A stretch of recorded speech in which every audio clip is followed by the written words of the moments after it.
I hope everyone had a nice break, and welcome back to the end of the world. So as you know, World War III has started. The United States and Israel have started to attack Iran. And we are now in the 4th day of this war. And we can expect this war to last for many weeks, possibly also for many years. But I promise you that after this war is done, the world will never be the same again. So what we will do these next few weeks is use game theory and understand and analyze the geopolitical situation. And so I'm going to teach you the ideas, the theories, the techniques to understand the world around you and make predictions. And we can know if our analysis is correct because all this is happening in real time, and so we can test it against reality. All right, so let's go over some basic facts about what's happened so far. So in the early morning of Saturday in Tehran, the Israelis and Americans launched a decapitation strike against the Ayatollah Khamenei, who is the supreme leader of Iran. Now, there are arguments and disputes about as to what happened. The Americans and Israelis said that they had real intelligence about where the leader was, and so they sent airplanes to just bomb the crap out of the place. They also had a spy who was able to record the body of the dead Ayatollah. And then this was announced. At first, the Iranians denied this, and the Iranians insisted he was still alive. But eventually, state media admitted that he did die in the airstrike. But then what they also said is that the Ayatollah, he's 86 years old, and he chose to die. He could have gone to Moscow, but instead he chose to stay in Tehran and die for his people. But not only that, but he died along many of his relatives. He died along with his daughter, his son-in-law, his grandchildren. So many of the family died in this assault. Also, there's been reporting that he had prostate cancer. Okay, so he was going to die fairly soon as well.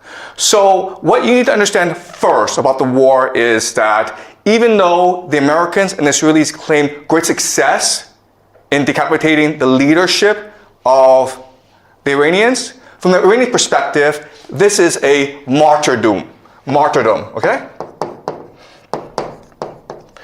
And so the religion of the Iranians is called Shia Muslim. And this is different from Sunni Muslim. So Sunnis are the majority. They're about 9% of all Muslims in the world. The Shia have always been the minority. And as such, they've always been persecuted.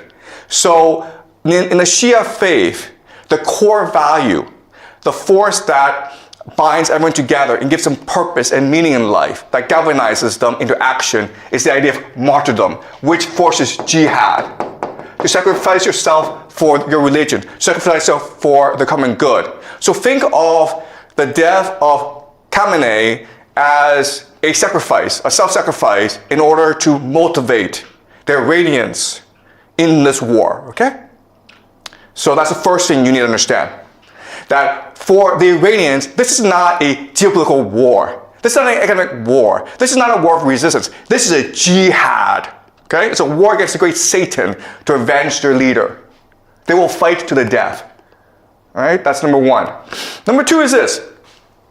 Also that morning, when the Ayatollah was killed, the Israelis struck a school in the south of Tehran, killing about 150 school children. These are girls in primary school. And again, there's a lot of debate and argument as to what happened. The Israelis said that, first of all, the school was next to a military base. We were targeting a military base. And second of all, it wasn't us which struck the school. It was a air defense missile that went off course. Okay? And the Iranians insisted no. The Israelis purposefully attacked the school to kill the school children. And then you're like, why would the Israelis do that? But then these few years, Well, we've seen what they've done in Gaza, in Palestine, to the Palestinians. And it's pretty consistent what the Israelis have been doing.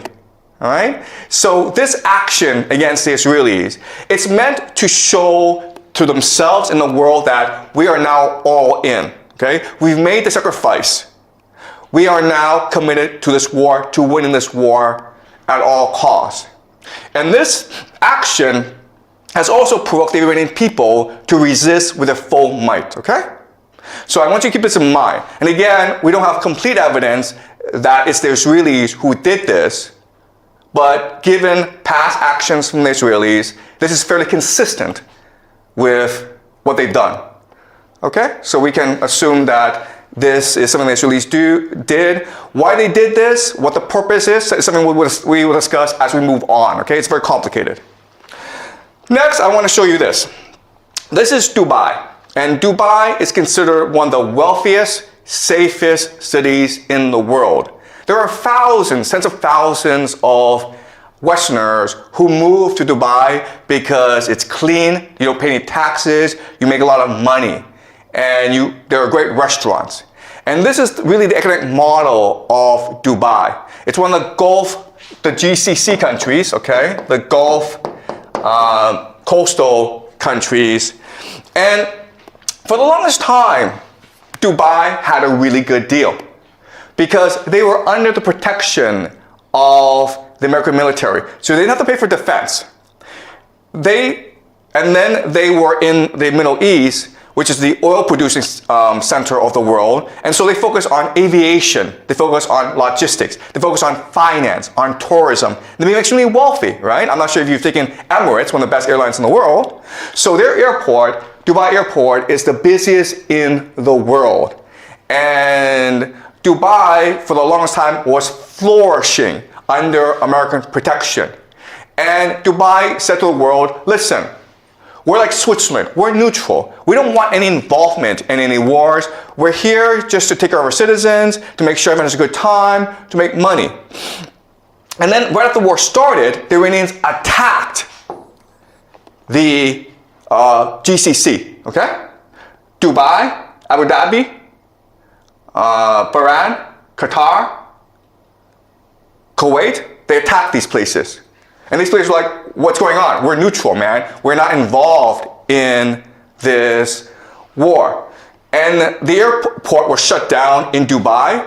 At one point, the rich people in Dubai were willing to pay about $250,000 US just to get on a plane and get out of there. Okay? So, the reality is this. For the longest time, Dubai had a reputation for being safe, and that's why people moved their money there. Guess what, guys? After what the Iranians did, it's dead. Dubai as a city, in the long term, it is dead. Because you're a wealthy Westerner, you're not going to move to a place where it could be attacked anytime by the Iranians.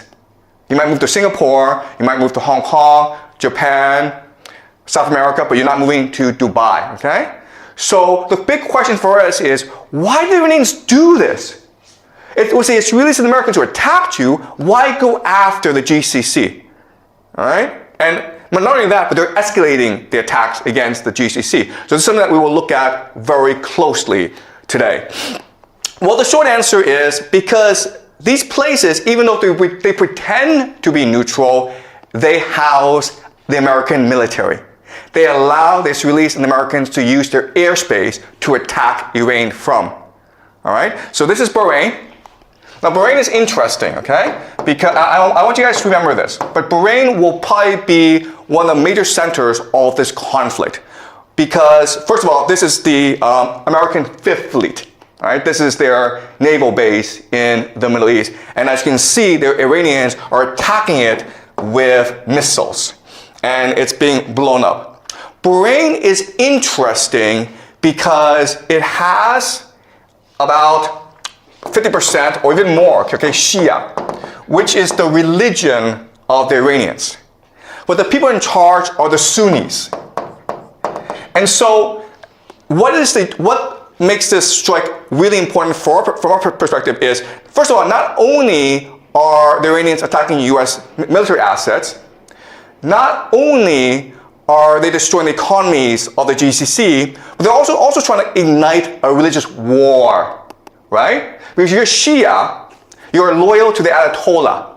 And if he's dead, then you must, as a religious obligation, now commit jihad against your enemies. And it's no different in other religions where, listen, if you want to kill the Pope, the Catholics would be really angry at you and they would want to kill you, right? So now you have the Shia who will probably eventually arise, creating a revolution in Bahrain, okay? So I think Bahrain will be the first to fall. Dubai will probably go bankrupt, okay? But in the long term, we can expect the entire GCC area, including Saudi Arabia, to eventually collapse, okay?